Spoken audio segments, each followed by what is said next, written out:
Greetings again, gentlemen. Genesis 3:20.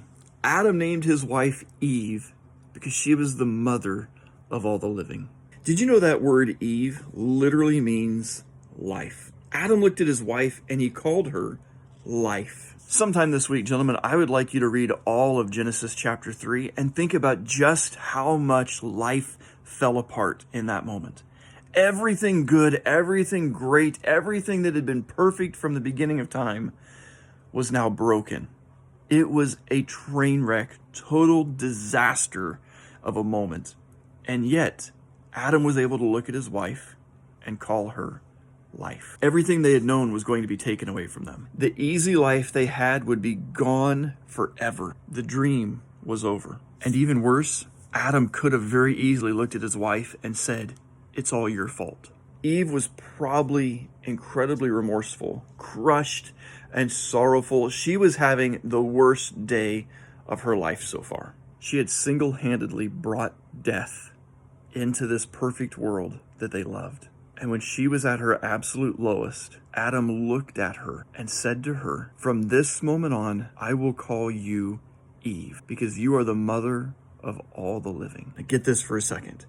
She had just brought death into the world. She had broken everything. She had ruined it all. And instead of looking at her and saying, "From now on, you're death," he says to her, "From now on, I'm going to call you life, because you're going to be the mother of all the living." Men, our wives are not perfect. And from time to time, they're going to fail. And it's going to be real easy to point out all the places they failed. You didn't do this right. You didn't do that right. You failed here. You didn't do that.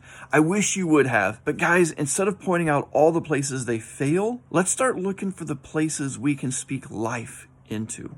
Men, your words have power.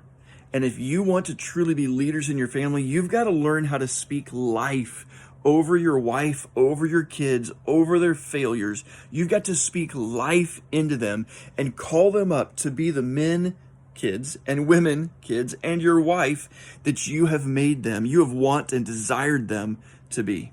So here's some thoughts to ponder this week. Number one, how do I speak life over my wife and my children?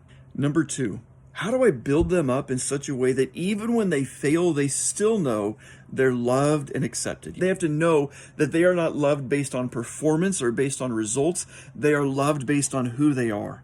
They are our children. They are our wife. And we love them regardless, no matter what. How do you speak that into them this week? Finally, number three, what tangible thing can I do this week to let my children and my wife know they are loved in a meaningful way? How can I help them come alive into who they really are, who God has created them to be? Some great things to ponder, gentlemen. I love you. Work hard at it this week. Find ways to speak life and love into your wife and children. I promise this is a dividend that will pay back innumerably throughout the years. Let your children grow up knowing they are special and loved and valued. Let your wife know how special she is. And guys, she will begin to blossom and bloom and reciprocate your love back to you. I promise.